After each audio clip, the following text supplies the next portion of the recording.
Hey everybody, it's Jason Blaha here, and today I want to chat with you guys a little bit about one of my favorite current accessory movements, and that is the glute bridge. And I feel like this is really a good exercise because it tends to work the glute and some other muscles in your core in a way that's very, very different from a lot of movements. So therefore, we have the potential to get some muscle fibers and development that we're not always going to get from other movements, as well as being a really good support musculature exercise. In other words, when we're looking towards can we create better stability and support through our body to get lower injury risks, I think this exercise brings a lot to the table. Brings a lot to the table. Now, I've been asked, and I should probably cover this up front, how do I compare this with the hip thrust? Why don't I do hip thrusts? We could argue about if the hip thrust is a better exercise than the glute bridge. There are aspects of it on paper and in the lab that look like it could be slightly superior. I will admit that point. But what we need to factor in is that when we're talking about exercise selection, I think people can overemphasize certain things. When we're talking about an exercise like this, it's just we're being used for hypertrophy purposes. We're not looking at movement pattern specific things that we're doing to, say, increase a 1 rep max or speed strength or anything like that. This is still just a hypertrophy exercise, even if we care about certain joint angles and stuff, because we are trying to develop maybe muscle fibers that could be lacking due to insufficient stimulus to their most effective joint angles. We still have to look at that from the perspective of even if an exercise might be slightly superior for the glutes. Like some of the data on the hip thrust shows a slightly better glute activation even with a lighter weight versus, say, the glute bridge, right? And more quad activation, even though the hamstrings and abs and everything else are pretty much on par, quite a bit more quad activation. But we could get over to the point of, is all of that enough to matter? The quads, maybe. But as far as the glutes and everything else go, I don't think that usually matters once we start going into deep fatigue sets. Like when you start doing what I do, you're doing something like 5 sets of 10 with close to 10 rep max weights, right? You're doing challenging sets of 10. You are accruing a lot of volume and fatigue, okay?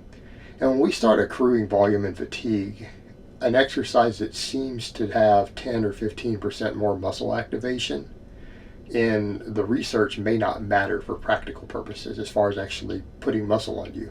So at that point, we have to factor in the practicality of it. The hip thrust is just harder to set up. Okay, it might be a slightly superior exercise. I will give it that. It's harder to set up. It's harder to set up safely. Most people are not always going to have the equipment that we need. It's not always going to have the equipment that we need to pull that off effectively. Because you need to have a very, very, very secure bench or box in which to do it on, right? And a normal gym bench, if you have any degree of strength, is not going to work. Now, I've seen guys who will use the bigger, heavier ones that maybe they have the rollers and they brace it up against a pole or something so that it can't be flipped over. And that might work. I have a client who does them and he has boxes he can do them on, and they were prescribed by his physio, so we do that. But most of my clients who need an extra glute exercise, we just do the plain old glute bridge. Why? Well, because it's easy. It's easy to set up. It's easy to set up. Look at what you need for equipment. You don't have to have any bench to do stuff against. And for me, it's really a pain. I tried to mess with them, and doing it against my rack or anything else, it was really problematic with the equipment I have. And keep it in mind, guys, I have over $7,000 in my home gym at this point. Over $7,000 in my home gym. Okay, like start pricing out the stuff I have, and you'll see that I'm not exaggerating. I don't even have that good of a setup to do it. Like I would still need to come up with something creative to make it work in my gym here. So in that context, so if I don't even have the equipment to set it up, there's a pretty good chance that you aren't either. So it's just less easy to prescribe and program. And even if you're at a gym, you're at a crowded gym that maybe has all the stuff you need, maybe it's not always easily available.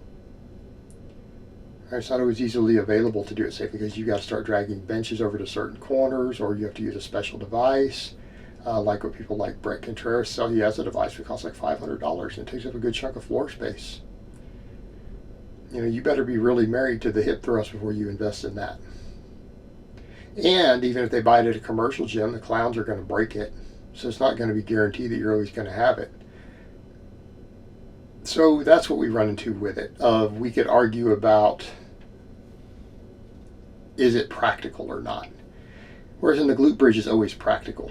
We don't need anything to do a glute bridge. We need the same equipment you need to do a deadlift and maybe a pad to put over the bar. Okay. In some cases you might be able to wrap some towels around it and still not hurt yourself. And you need a rubber floor to do it on, which every gym has, or platform like I do mine on. So you don't need a lot of equipment. It's a low equipment investment.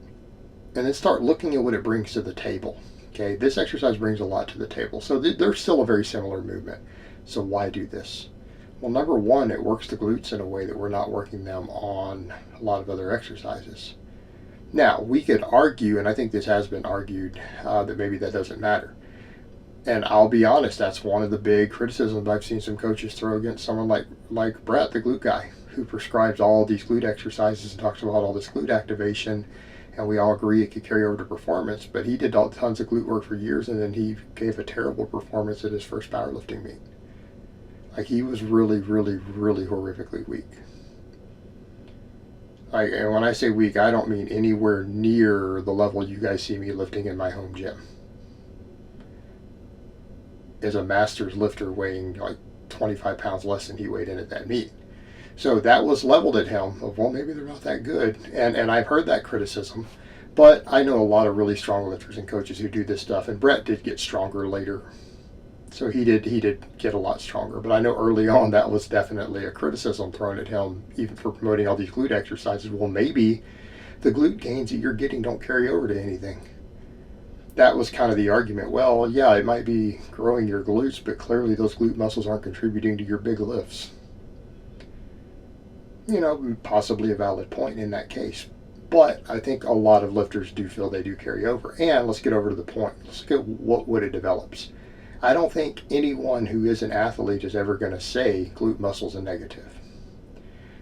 Right? We're never going to say that. And you need to look at the fact that it works the glutes in a way that's very, very different. Yes, squats and deadlifts and things work the glutes, particularly some of the variations that I like to use. They're a little more glute dominant. But look at the difference. They don't put heavy weight against the glutes like that at peak contraction like this does, up there at the top, the lockout, where it gets the hardest. All right, that's where it's easiest. If you look at the tension and the leverage is involved, the glutes are unloaded quite a bit there. Now, could we argue that could this exercise really help with your lockout on something like a deadlift? I think that it could. I think that if you have a weak lockout on the deadlift, this exercise would probably help you with it quite a bit. You can look at the forces involved. But we know it hits the glutes really hard. Same thing, hits the hamstrings really hard. You need some supplemental exercises to hit your hamstrings. There you go. Now, is it as good as a GHR? No. Because the only thing that can compete with the GHR is going to be a hamstring curl. And it's not because all your hip hinges don't hit the hamstrings. It's that they only work part of the function of the hamstring. There's a whole head of the hamstring that gets fairly neglected on hip hinges. You have to get that bending of the knee. You have to get it in order to hit that third head. So if you don't have a GHR, you've got to get on a machine. You've got to get on a hamstring curl. And you need to develop that for injury prevention. You need to develop that. But this does give you some real good hamstring activation with the glute at the same time. Okay, there's some movement pattern benefits to that. Same thing, you start looking at the core. Look at the way this hits your abs and low back. Look at the way it applies force to it. All right, this is an exercise that could be really protective. This could be very protective of things like your low back. Because again, we're training the core to resist shear stress. Right? Because look at what's happening there. Same thing, we're getting the glutes stronger. Oftentimes low back injuries can be a result of weak glutes. You know, a lot of times, especially even on the playing field, we're not just talking about lifting in the weight room, we're talking about it's contact sports. All right, this is a really good, I believe, injury prevention exercise. Now, some people are going to say, well, you know, the guys at barbell medicine will disagree. I don't care. I don't care.